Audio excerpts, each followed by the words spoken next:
Welcome!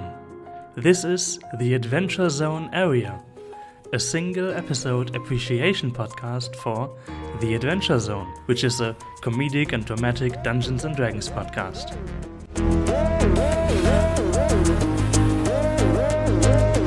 Our project has 2 stages. The first one coming up, in which I have asked a bunch of my friends to convince you to listen to the Adventure Zone instead of this podcast if you haven't yet. And then a spoiler segment for people who have listened, where we just talk about the show. If you want to skip to there, go to minute 650.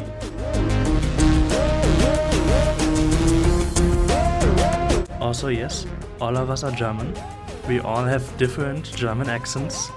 If this annoys you, please just leave. We can't fix this.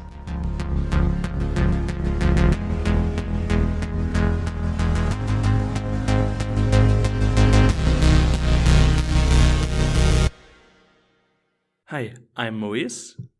I'm the one taking responsibility for all of this. You can find me on Twitter at Vetaro with a V. And I have to tell you, I actually don't like Dungeons & Dragons just as much as I don't like basic fantasy stories. So I know what it's like to have that as a hurdle. But the show changes and it gets better. Specifically, once episode 28 has started, you will hear the quality skyrocketing. That's the moment where Griffin, the dungeon master, starts having a plan when everything falls into position, when he starts making music. It's going to get better. I'm also going to give you a listening recommendation, which is first find one of the more recent episodes, which is called Amnesty Episode 1, because after their balance arc, which is the one we are mostly talking about, was finished, they went on to do some smaller stories before returning to a big season. And Amnesty is also done by Griffin as the DM. It's a completely different story and different setting, and I'm just recommending it so you can hear how much his production quality changes over time. Just listen to his intro narration going into that amazing intro theme, which he has also written, and decide then, because that's how good the production is going to get. So if Amnesty Episode 1 pleases you, then you can just return to the very first episode of the Adventure Zone, and then just listen chronologically.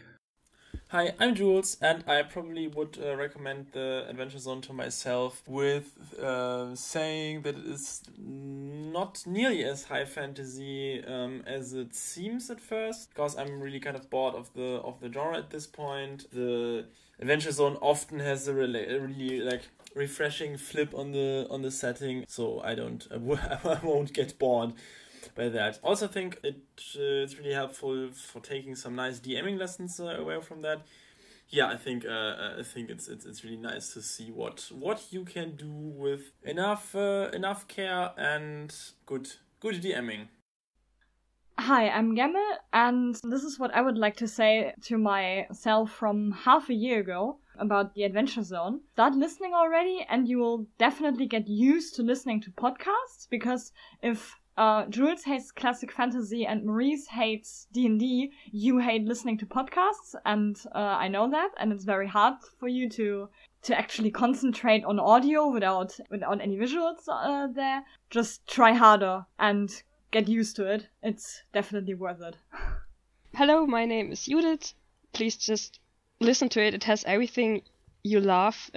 I love classical fantasy. I love D&D. I love penis jokes. It has so much. Really? Who doesn't? Yeah, it has so much stuff you love. And the only reason my past self didn't listen to it is because I was too lazy, and that's a really shitty reason not to listen to something amazing like the Adventure Zone. So please, past self, just start listening to it. I'm Mano. First of all, it's incredibly funny. It's just I also like the whole fantasy setting and D&D very much, and I just like the setting, and I like how it subverts that. But first and foremost, it takes away the fear of being a DM, and that's like, I always wanted to play D&D, but it's like, oh, it's so intimidating. But like when you just see these dorks just basically for the first 20 episodes just making shit up and just not caring and having a very good time with it, then it just takes away that fear. And that's what I would say to myself.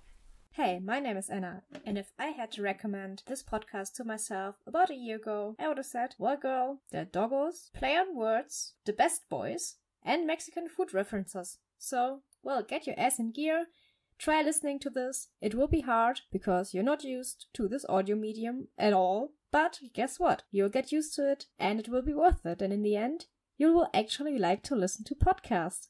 It does have the best boys. So, it'll be worth it. And also lots of feels.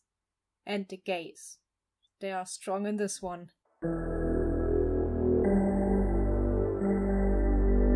So, that's the endorsement part of our podcast. As you can probably tell, I asked my friends to recommend the show to themselves in the past. So you can tell that's someone who's similar to me. I'm going to trust their endorsement. The next part is a low spoiler segment. So we're going to talk about what's actually in the show. I'm going to play some clips from the show, but I made sure that no major important parts are revealed. And before we're going into the high spoiler segment, I'm going to warn you again. You have about 10 more minutes to listen to if you're still not convinced. These bits are not specifically phrased to convince you, though. We're just talking about individual aspects of the show that we found worthy of mention.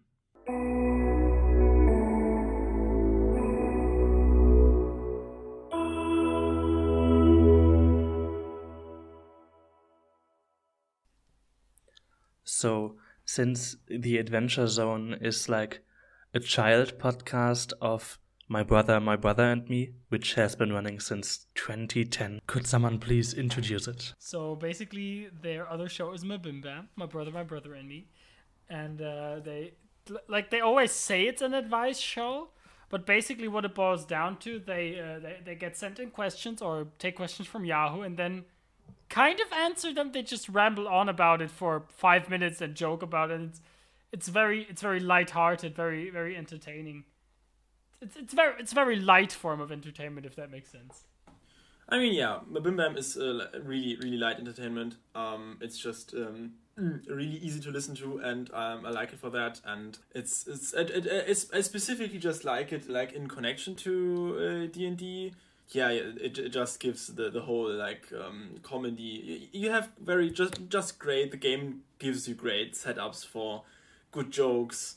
And it just adds to the like jokey character of Bim that they have like these nice characters. So I kind of want a part of that back. Oh, and in the early episodes, like almost like more than half the questions are just like, how do I get the girl? And always in like some kind of creepy way, like how do I make her mine? And the main thing I notice is that they never ever say a single true thing. Like that's the focus of their whole thing. I'm Clint McElroy, and I played Merle Hightower, the... Nope. I love it. High Church. Are High you Church. fucking shitting me? That was an incredible, probably the best loved character of the entire Best loved, least remembered in terms story. of last names. Well, the fans remember me. I love Merle as a character because he goes from this, cynic and grumpy old man who has very little faith in himself and in God and in other people, and in the end he's just this hopeful man who tries his best to guide others and himself, and who found his faith again and his happiness, realized that he was not a very good husband, and who realized that and changed for the better, and he worked on himself. And that is also something great about the way Clint plays Merle, I think, or the way is depicted as a character, because he doesn't have this giant redemption arc in the show, but it's just it's always in the background a little bit. The more we get to know about him, the more we realize that he's not that of a good person, but he tries and he changes for the better in the end. Okay, but counterpoint, he also is pretty useless. Like, not only in the sense that he doesn't really get how the game works for the entirety of the show, but he also often tends to miss when the story tries to hand him a bone. And sometimes Griffin even specifically gives him a plot option and he just slides past it. Like, the fact how much Clint is incapable of playing D&D was for me like one of the most entertaining things about the podcast. I think something around episode 50 and he still doesn't know what a D20 is. It's amazing. But I mean, I really have to say we were bitching a lot about Clint right now. But I mean, I think this might come off as too harsh because like I think this is kind of really like high level whining because it doesn't, I mean, affect the quality of the podcast in any bigger way. I really think he's funny and he fits in there. Even he might not be completely like as much into D&D or like all the rules and stuff as the others. I really wouldn't want to miss him. Yeah, just so it's clear to the listener that this is not an actual point of criticism at the whole thing in the end. That has to be said, and that actually also has to be on a podcast. I will never fucking understand how they get from this way of spelling, Merle, to Merle. This is like, it took me like 10 episodes to finally figure out how the guy is called, because it's just not how E's work. Like, I never understand their accent. Like, just as an example of how weird I find their accent. Sam and me listened to an episode of My Brother and Me just like a few seconds ago before I entered. And Griffin was joking about Bob Ross, and he says painter. Yeah, that's the man who paints. Yes, exactly. There is no T in there.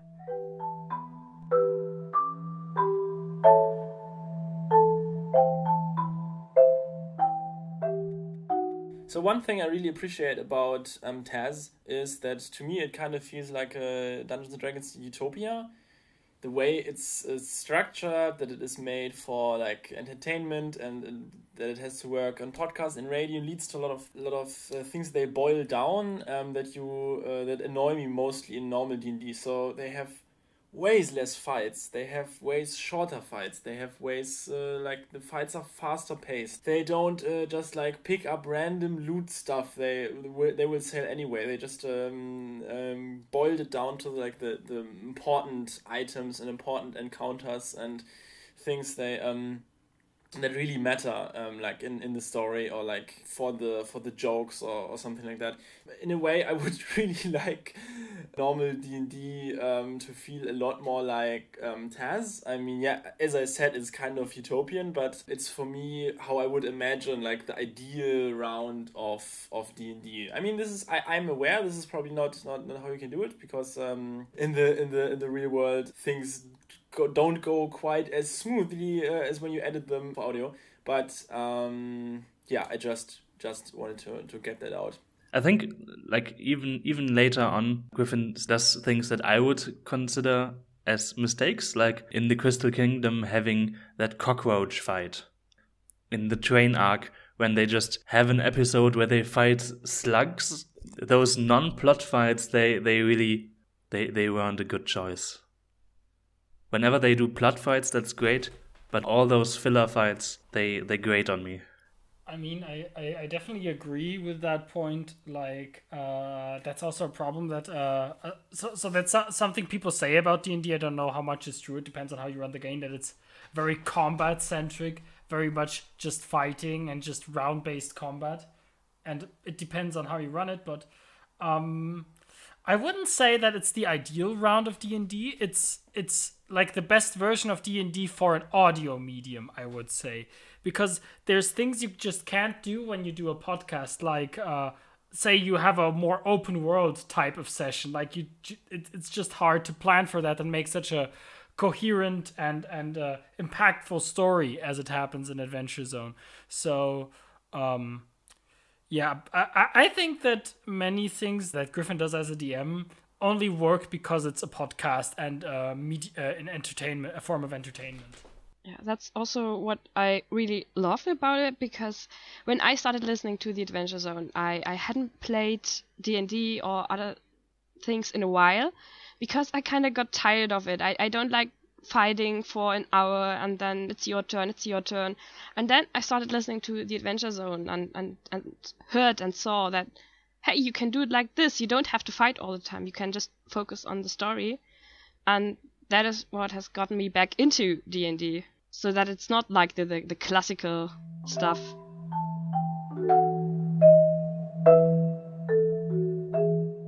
I'm checking the audio clips I have here to see if I can... Oh, Jules, I have this one here for you. Maybe you can work with this. We need to squeeze the juicy wizard. There it is. There's a joke. There's a joke that worked. That was a joke. I'm done. I haven't got anything else. I'm just going to sit back here. You're throwing a lot of spaghetti at the wall, but like our listeners can't choose what spaghetti to eat. They're eating all the spaghetti that is thrown, and some of it has floor dirt on it. Griffin, you're getting pretty saucy. Ha ha ha ha! It's linguine. I'm in hell. Oh yeah, wow. Some of my absolute favorite moments were when Clint just says something sexual, like anything, and Griffin's reaction to that is always gold. It's always like he's just I'm in hell. It's amazing. I don't know. Clint does that 4 times over the entirety of the podcast. These bits were always. Programming note. The next bit is not a spoiler. It's just something that the fans made up. But I think if you haven't yet heard Angus in the show, knowing about this theory and choosing to maybe believe in it might make the character even cooler than he already is. So I'm putting it in here. I mean, if we're doing puns now, I can serve you. Anna, would you like to talk about Angus Dragon Theory? Yes, Angus Dragon Theory. I'm going to play it first, just so you forget what we were on about. So here's now the Angus might be a Silver Dragon fan theory. It gets a bit nerdy now because now we're delving pretty deep into the D&D rules and monster descriptions. So I'm sorry, not sorry. Well, first of all, dragons are pretty much OP in D&D. So if you are going to fight a dragon, good luck. Better get good fast. So there are different kinds of dragons, and silver dragons are the most benign of all dragons. They are pretty much lawful good to some extent. They have very high charisma and strength scores, and they can change into a humanoid, and they love to live among humans and live a good moral life. Angus, who's a very little boy who also, according to the gameplay, he has very high charisma scores. So when Merle tried to cast Zone of Truth on Angus, he resisted with a 24 for a saving throw. Griffin confirmed he had a lot of charisma. He's a charismatic young man. Silver dragons believe that living a moral life involves doing good deeds and ensuring that one's action cause no undeserved harm to other sentient beings. They don't take it upon themselves to root out evil, but they will gladly oppose creatures that dare to commit evil acts or harm the innocent. Sounds like a good detective to me. There is also the ominous grandpa. Well, Magnus asked, what's your grandpa's name? And Mango answers, my grandpa forgot his name. He's very old. Wait, but you also forgot it? You never knew it, Angus?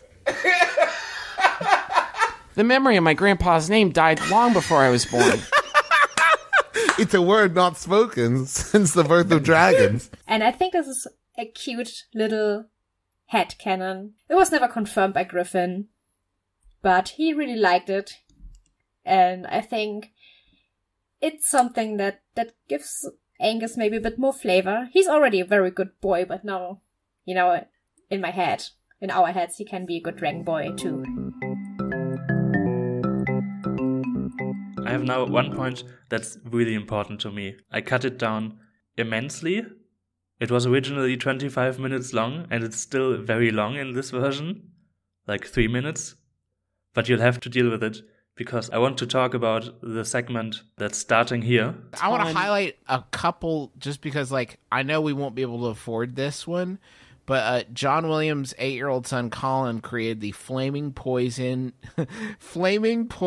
raging sword of doom, a steal at Right, just 60,000 gold pieces. So one's sitting in like a big old like safe with a glass display case. Right. It is an important item here at the Fantasy Costco. Gigantic blade wreathed in flames with a crooked, oozing scorpion stinger affixed to its point. Deals an extra 20 melee damage. I would like to steal that. What do I roll? So the thing is, firstly, this is episode 28, which is where the show gets really good for me.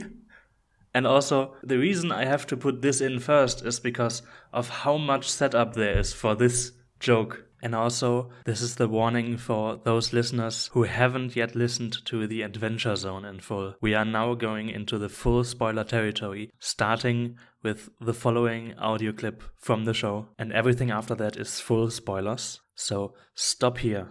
I'm begging you. Coming up is episode 50's moment I'm calling Taco Makes the Big Barter. And I am going to stash the 1100 because I'm going to start saving up so I can buy the butt-kicking 8-year-old son Colin flaming poisoning raging sword of doom. Garfield, the deals warlock goes, I love it! Chase that paper, son!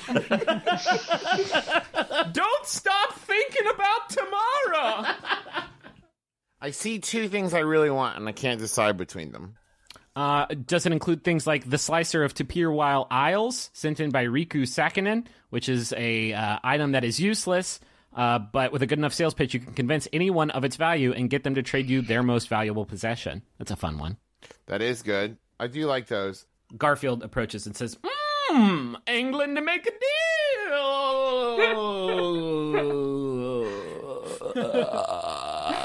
That was 42 L's. What can you give me to sweeten the pot? I've got a frosty mug. That's some bullshit! No, I don't have a frosty mug. I got a mug that doubles the potency of the drink. Ooh, still bullshit! Taco? Yeah, I would like to take the slicer of Tapir-Weil Isles. That's the one that you can convince somebody of a magic item. Let's see. And what's wrong? I was just going to read some of the descriptions because it feels like we're like wrapping up here. There's the Rickle Axeager's Pocket Guide to Adventuring 3rd Edition. This is the other item I'm picking up. Oh, excellent. Well, let me read one of the other ones then, because another really good one was sent in by Sebastian Simon. But you're going with the Pocket Guide to Adventuring 3rd Edition. Yeah, that'll be 2,000 total, so I'm hoping that we can strike up a deal. Did you explain what the Guide to Adventuring does? Yeah, once per day, I can read a section on an associated skill check, and for the next 24 hours, I can have advantage on it. Yeah, I'm going to read the section on persuasion in there first, because I figured there's no need to waste it. Just go ahead and get it popping. Oh, okay. Yeah, cool. Cool. Okay, are you all done here at the Fantasy Costco? I have one more transaction I'd like to conduct. Okay. Garfield? Yes? I have something that I think is really going to interest you. Oh my god! This is the slicer of Tapir-Weil Isles. And I notice that you have a really cool sword. It's a flaming, poison, raging sword of doom, I believe it's called. Oh my god! I'm looking at your entire stock, and it does seem to me that's your most valuable possession. Would you say that's accurate? Yes, it's absolutely the most valuable thing in the store. Well, get ready to talk about that in the past tense, my man, because I have got something really special for you. This is, number one, an exotic item. I know people are always looking for those. You can't buy this at any store around the block. In fact, as far as I know, from a faraway land, it smells of exotic spices. Oh, but my thing costs 60,000 GPs. So how many GPs is yours? Get ready for this, 61,000. Can you believe it? What a steal, eh? That's quite a profit. Okay. Well, Make a persuasion check that you have advantage on. And 18. Shit. He says, let me smell it. He takes the item and he smells it. Those spices, though. And he gives a little taste and he says, all of my senses are delighted by this bad boy. Yeah, okay, it sounds fair to me. I strap the flaming poisoning raging sword of doom to my back where it shall remain. Okay. You're not going to let your old fighter buddy use that sweet-ass sword? I knew that was coming. It's just a style play. It's like a spoiler up there. Well, I guess saving my money was a stupid-ass mistake. Holy shit, that was funny. As soon as I realized what you were doing, like I was sent into a panic spiral. I can't tell you how much effort it was to cut that down. But the reason why all of this needs to be in there is the point I'm going to make, which is, like, now that you're primed for it, you can hear how Justin starts making Taco's moves, like, again, 25 minutes before. Like, he's already planning. All the while, you can hear him whistling, looking through the store, while planning to hide the refrigerator under his pullover. And, like, once you've heard that, all those steps are meticulously laid out to reach that amazing moment. I mean, part of it is probably that he thought, like, okay, wizards are always smart, so I'm gonna play a dumbass just because it can be, like, there's a very boring way to play an intelligent character. Just be, you know, the cliche anime smart guy who always says smart stuff and is very rational about it and doesn't know emotions. And then there's just Taco. It's just such a cool way to play a smart character. But that's what I really love about Justin and Taco, because he started up saying, I'm a simple idiot wizard. I don't know anything. I don't know shit.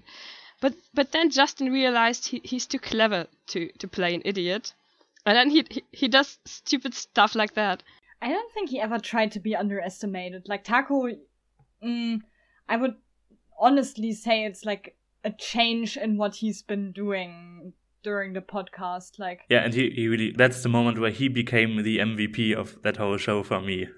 Yeah, actually, I think maybe, you know, the whole character development of the way Justin plays Taco. Like, in the beginning, he's kind of this dumb guy, and in the end, he's a pretty smart dude, you know? And I know this wasn't planned, and this is all retconning the beginning where the whole character was a little bit wonky, but I think it kind of ties into the way that Taco is displayed as a character. Like, he's not very trusting and not very open, and maybe just playing dumb to make people underestimate him, I guess? Maybe?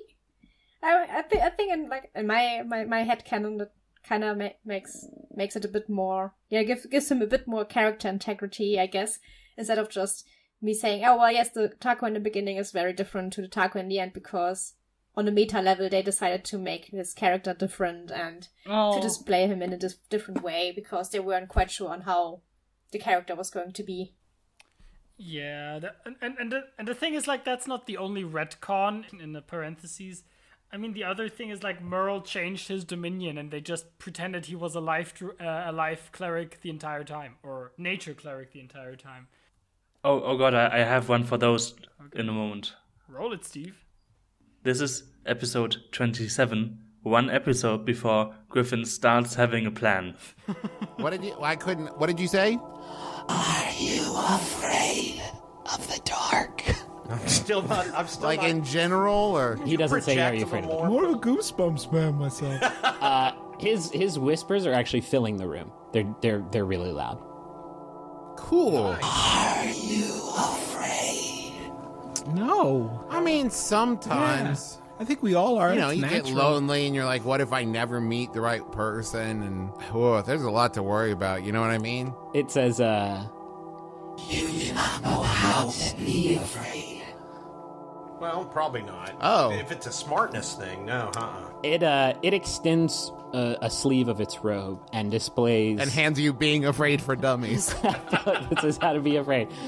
No, he actually kind of projects this almost holographic representation of a series of familiar faces. And it says, Patrick Rockseeker, Magic Ryan, Chickens, Sloan, Captain Bane.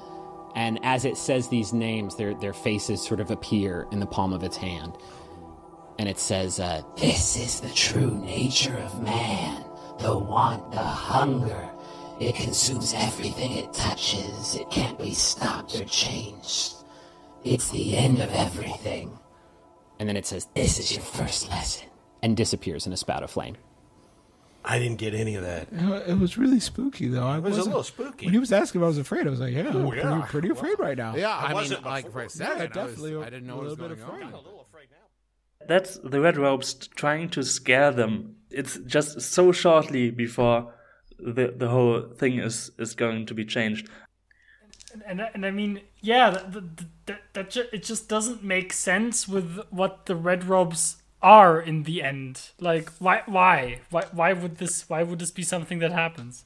You move into the airlock, and it's like an airlock in a spaceship or a submarine. It's a small chain, which we have all been in. No, well, maybe, probably, maybe in the backstory, probably not.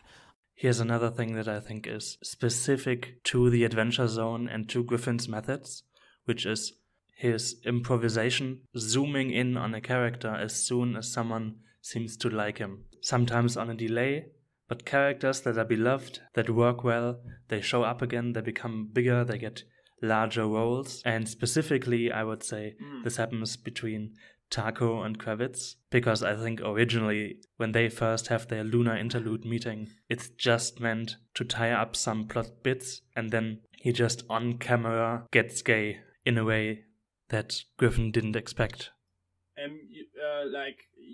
You think Taco gets gay? Or... Yeah, I think nobody but Justin knew at that point, and Griffin just turns and makes it about that.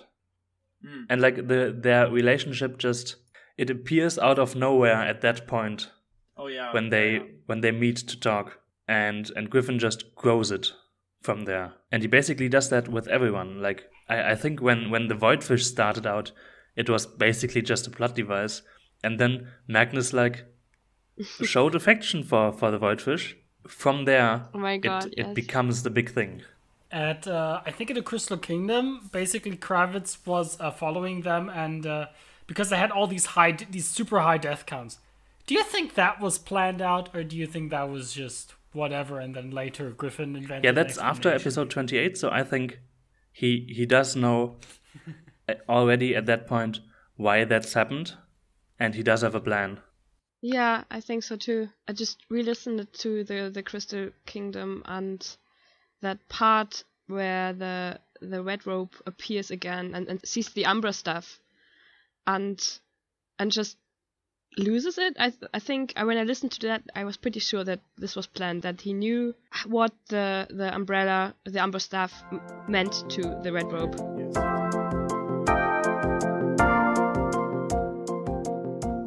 I want to talk about my two favorite characters, the Voidfish and the director. So I have this real life fear of losing friends, not even necessarily through death. And both of those characters, of course, are related to that exact problem. In Lucretia's case, like here are the last few notes from her song. You can just hear how the song doesn't resolve. There are just some notes hanging in the air. And I don't have any knowledge about music theory, but I think those unresolved notes sound lonely.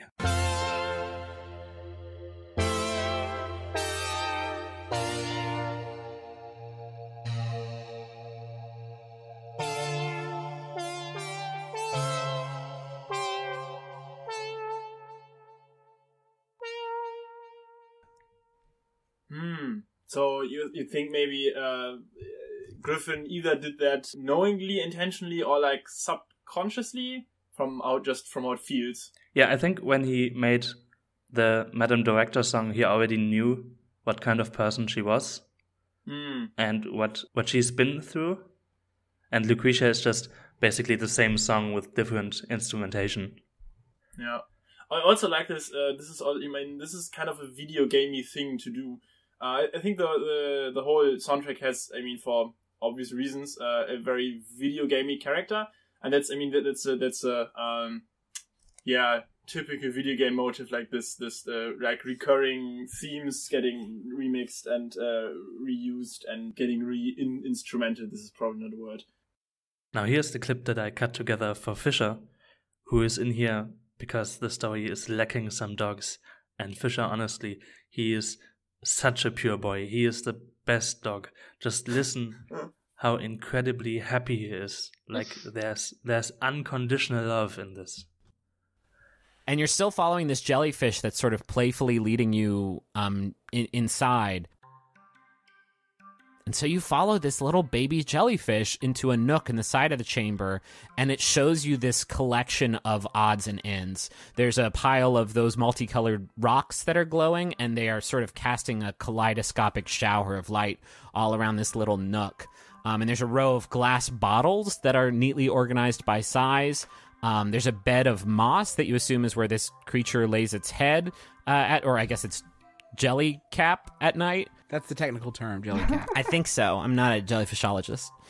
Next to that bed is your carved wooden duck. And it hovers over to it, and it kind of like wraps its tendrils around it, kind of gleefully, and rolls around in this bed with your duck, and it sings a little song. And then it floats back towards you, and then floats back to the duck and hums at you. I made that duck. It hums at you an even higher pitched, like happier little song, and sort of hands. It floats over and picks up the duck and hands it to you, and then it takes it away from you again and sets it down on the bed. Okay, I sit down on the bed with the duck. Oh. It takes some of the moss off the bed and it roughly shapes it into the shape of another duck next to the wooden duck, and like points at it and then points to you. Do you want me to make another one? It sings like yes. It sings like this really, really like joyous refrain in this humming voice that you've heard. It wants more ducks. I don't have any wood with me. The light inside of it starts to dim a little bit, and it looks kind of sad. But I can make you more. I can bring you more back. With that, the light sort of picks up again, and it does a little dance and sings its happy song. It's called a bell with jellyfish head. Oh, I'm gonna stick with jellycap. It's better. Okay. Jellycat sounds like a euphemism for condom, by the way. But go on. So you have this sort of like, as best you can, conversation with this jellyfish, this glowing jellyfish creature. And you get the sense that it wants you to bring it more ducks, and so you promise to make more. And you spend a little bit more time in here. Send more ducks. Do you come back with more ducks? Of course. Do you bring more ducks? I do bring more ducks. Of course I bring more ducks. You hang out with Lucretia and the voidfish. How many over the next like few days? How many ducks do you bring in? I mean, I think I can max do 3 ducks a day, but don't get me wrong. They're getting better. You know what I mean? There's definite duck improvement. But he's just so happy to get those ducks. Duck connoisseur and virtuoso. It's like a typical case of communicating your affection to someone if you can't speak and you also can't hug. God, like the ducks are also a thing that started out as a stupid joke and then somehow became an important plot thing. While it's still remaining a stupid joke. Yeah, but now it's funny but also emotionally loaded. At the same time. At the same time, so yeah. It's kind of like these humor-wise, what Homestuck does all the time, having stupid joke stuff that is also becomes wildly relevant at some point. I was wondering when the first Homestuck mention was gonna come and by whom. Jules, Homestuck podcast. Not go in depth on that. Just wanted to drop that. Okay, is this Homestuck podcast initiated? I think the ducks are also a great example of the improvement that Magnus has gone through during the campaign, because Magnus, or Travis, I think basically started out as, I'm playing a character who is kind of a bit like myself. What I would want to be if I was in a D&D universe. And over time, he just pours himself into it, but in a way that gets incredibly emotional and kind of peaks at the whole Voidfish duck thing. Because in the end, Travis is still kind of playing a D&D version of himself, but pouring in there all the emotion that he has to offer for the whole world. And I think it really, I don't know, Travis and Magnus are very close together in my head. Yeah, they're both afraid of spiders. And adding to the whole Magnus development, what is also, I think, where we also see where Travis went through also kind of a development. In the beginning, he decides that Magnus is kind of the character. Okay, he rushes in, he would die like a hero for his friends, and he's someone who doesn't really think maybe about stuff and just does things with his hands and just wants to solve practical problems. And in the end, we have this emotionally well-rounded character who relates to others emotionally and tries his best to also work on a feeling level. You know, he goes from I would die for you to I would live for you. And this is something I think it's very essential to Magnus as a character, that he goes from this... Anna, ich muss weg. Sophie hat sich die Hand krass verbrannt. Oh shit, what the fuck? Okay. Holy fuck. Future movies here. At this point, Jules had to leave to help one of our friends who had an accident, and he will join us again later. What my point was is that when you think about Magnus in the end, you think more about the emotions he evokes than the physical feats he does. That's where I see the main character development. I just loved seeing how close Magnus and Travis grew over time. Because in the beginning, Magnus was of course an invention, like someone you make up to play a game and stuff. I don't know, but Travis just, like, he gets so emotional because he makes this about himself so much. Yeah. Like, he loves Magnus, and he loves everything that Magnus loves so much. Like, for example, Justin and Taco are not close, because Justin is just a genius when it comes to playing a character, but Taco is not a character you love, I would guess. Like, you love him in a fandom way, I guess, but you do not love him in an emotionally pure way you love Magnus. I guess Taco is someone else and Magnus is someone who you can be? Yeah, I guess. Yeah. Because Taco is someone you admire from a distance because he's awesome and he's powerful and he's funny. I mean, he's a celebrity, you know? So he has this whole celebrity vibe, and also which represents in the fandom, like how they kind of hype him as something like a rock star or something. Everybody loves Taco, you know? I mean, I do have some problems with the ending of the Balance arc, but I have to say that the fact that Taco becomes a brand is like the most, like, just makes sense. The whole Taco thing, like that you can relate to Magnus, but you can't relate to Taco, where I would say I disagree. I mean, of course, he has this whole celebrity thing that I, as a normal person, can't relate to, but there are some parts about his personality that are very relatable for me. How he tries to be offstandish and somehow cool and reserved, and how he tries not to show emotion. But then when you listen to the podcast, you know that he obviously cares a lot about his friends and Angus, for example, even if he tries not to show it. So I think every character, even Taco, has some characteristic that you can relate to and that you can identify with. I mean, I guess it's a deeply personal experience. Like, some people will relate to Taco in the fullest and will say, wow, that's so me. I'm always standoffish and try not to show that I care. I wouldn't, like, totally say I relate to Magnus. I just love how much love is in Travis. Just how much emotion this man has for his D&D character.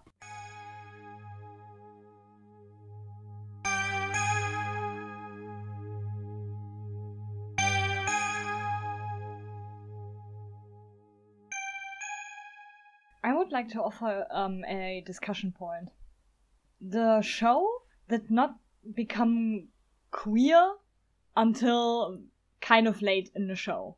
Because, like, Carrie and Killian were implied, but it didn't get, like, official until kind of late. Taco and Kravitz was kind of late. Noob, who is a major spoiler on her own, just her existence, is very late in the show. And I have always wondered how much of the queer did only exist because they did realize what their fan base was. Okay, but what about Sloane and what was her face? Hurley. Sloane and Hurley. I mean, Griffin even said, like in one Adventure Zone, he said that he kind of regretted killing them off because, like, he didn't realize the kill your gaze, like that whole trope. Yeah. Bury your gaze, and I think that pretty much seals it. Yeah, I think he made Sloane and Hurley because he thought, hey, I'm going to include gay people in this podcast. And then when people were sad and angry about it, he realized how queer the fan base is, I think. Justin said that even though he didn't say it explicitly, that he always kind of saw Taco as a gay man, but then he was afraid about portraying him as a gay man because he was afraid that people were like, no, that's another harmful way to display this character. This is too cliche. And to get back to the question, Sloane and Hurley, the reaction to that was what made them decide that they want to include more gay characters.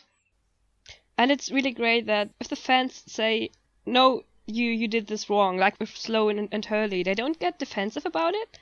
Like, they're not, ooh, I didn't know, so I don't need to apologize. Like, they learn from their fans. And they really, really try to do a proper representation, and that's really great.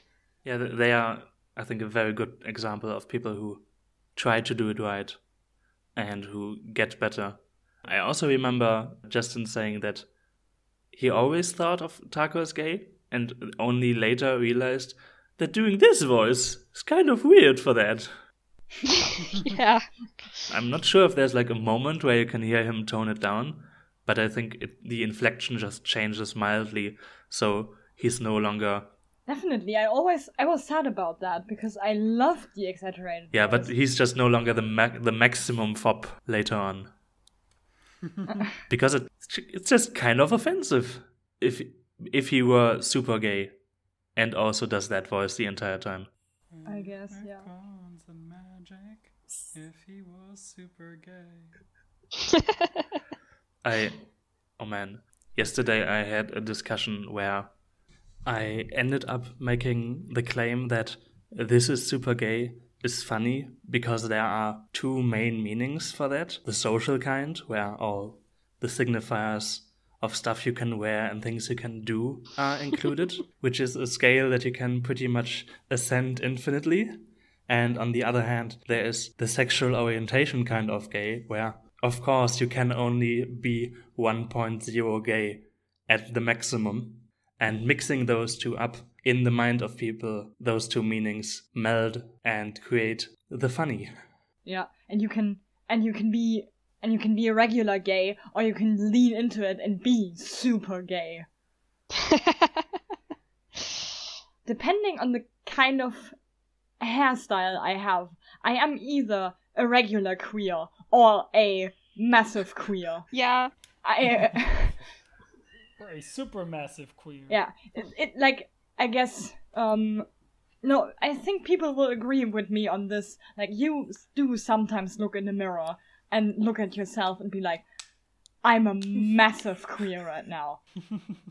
And that's an experience people have. Yeah, there are days when you feel a bit gay, and then there are days where you feel like really, really gay. Yeah, yeah. I've criticized things on this podcast before, but can I just say, Loop. And that's enough. Just the fact that she exists is amazing. And Loop and Taco are definitely the characters I have the character relationship I have the deepest feelings for in the whole thing. Like, usually I'm the kind of person who will latch onto something shippy, and that will be my main point of emotional joy I get from a certain show or whatever, but for the Adventure Zone, it's definitely the fact that Taco and Loop exist. I would also like to now raise one of those name writing concerns, because I don't think Loop is a name that should be written with 3 letters.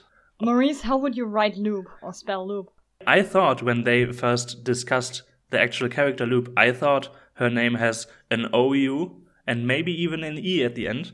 And I thought, thinking back to the moment Loop wrote her own name into the wall, that this was like an incomplete version and there were things missing, or maybe it was just like the main letters because she can't do more. How about LUBE?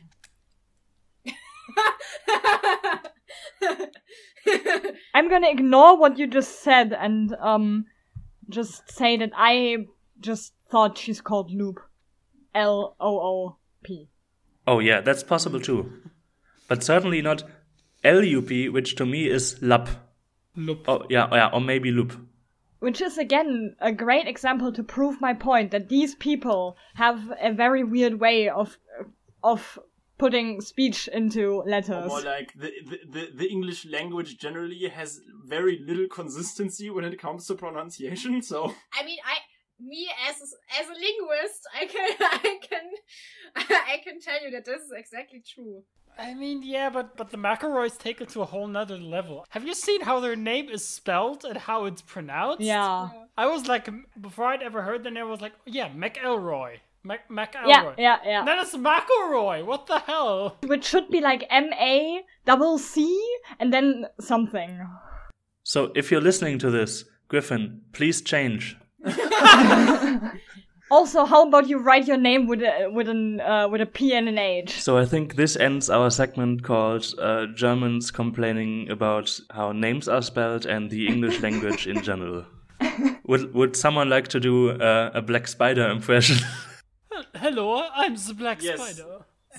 The lisp is important. Yes. Or English is bad, but it's not bad enough is basically the point we're making. I didn't even know that this was supposed to be a German accent until someone said it. Most different German impressions sound ways, I don't know, more aggressive than this. So this might be even a little bit, I don't know, too realistic of a weird, arrogant elf German impression. So I didn't recognize it as German either. So I'm used to kind of this Guten Tag, Herr Schnitzel.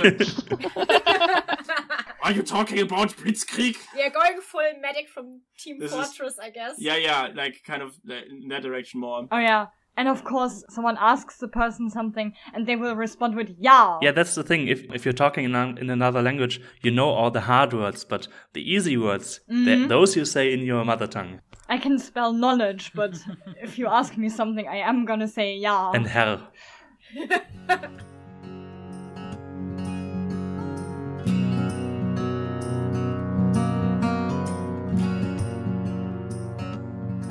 I can tell you, when I started thinking about the podcast, this was the very moment. This is the very first clip I ever made.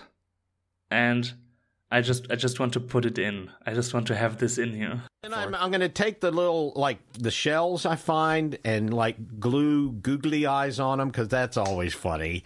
And then make little bodies out of, like, pipe cleaner or whatever pipe cleaner. I'm sorry, Dad, you're going to have to roll for googly eyes. You can't just... Yeah, there is a special googly eye. I think that's plus body, because you got to really maneuver those little plus body. Nah, I didn't find any googly eyes, apparently. Okay, that's a 2 and a -1. And that's actually, a crit 1. just based on the rules of the game, Dad, you died. You died. You tried to put some googly eyes on a shell, and the shell broke, and it cut you to ribbons, and you died. Oh, God. I'm sorry. I thought this was just going to be a fun... No, it's all right. I went doing what I loved, and that was making trash. Making trash. Yeah, I do remember that moment. Oh, you know why I also remember this moment? Because either shortly before or after that, Taco says, I'm gonna learn how to surf. Oh my god, yes. And it takes me 5 fucking minutes until I realize that he means taking a piece of wood to the water and surfing. He says serving. I just can't get over the accents of these people. These goddamn Americans can't even get their accents straight. He's going to be a butler. Yeah. I was like, why is Travis laughing about him learning how to surf? I mean, I mean, he's a food guy. Why wouldn't he learn how to surf? I mean, it's boring, but why is it so... Oh, that's what he's doing. He's going to dance at people very hard. No! Oh, this delights me. Oh, those puns, though. Delightful. Those puns, though. Every fiber of my being is delighted. Those old slices. Look back to me. I'm on a Garrel. I also have Garrel, and I also have Dupree here, if you want those. Oh, Garrel is amazing. Is Merle in danger? Yes, Merle is upside. We're in slow-mo time right now. Bullet time. Okay. I focus all my energy and wait for the fucking spell that I've been wanting to cast and have not had the opportunity to until just this moment. As a bolt of light erupts from the Umbra staff, and underneath of Merle appears a phantom steed. What the? Whoa! That's right. A large quasi-real horse-like creature appears on the ground. I'm sorry, read that description one more time. A large quasi-real horse-like creature appears on the ground. I decide the creature's appearance so it looks like a beautiful unicorn. His name is Garrel. I've done more character work on Garrel than I did on Taka. Holy shit. Garrel turns back to you and says, "What's next, little man?" Well, it seems to me that we've got 2 opponents left before we make a run on Raven, right? Yeah, listen, here's my plan. Listen. You're a loose cannon, Geralt. Listen, I got a plan. Let's go eat some oats. Spectral oats. New spectral oats. Geralt is the best. He's just hands down. He's the best. Right? He's best pony. I really somehow really hope that Justin might DM any arc, no matter if it's a big one or a shorter one, because his voices, like when he gets the chance to do voices, and Geralt just killed me. Like spectral oats. It's like this will stay with me forever. Yeah, he definitely. I think the voice power rankings go Justin, then Griffin, then Travis, and then Clint. I guess. Yeah. I mean, well, Clint is already a success if he actually does one character voice for his one character. I like the idea that in his campaign that every NPC was just Clint with the wig. with bad disguises. Everyone at that superhero facility is just Clint in costumes. So they're all disguised. So is it a hat cannon? Because they're wearing disguises. Yeah, that's the podcast. Thank you, everyone. We'll... and that's a wrap, guys. Bye, folks.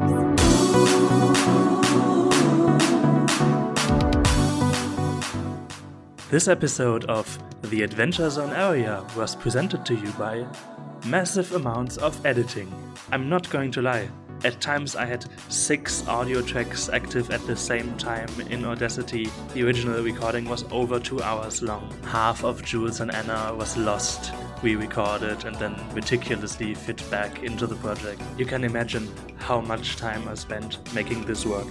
This is the only episode of the Adventure Zone Area. I don't know what we're going to do next. If you have an idea, message me. Twitter @Vetaro, VETARO.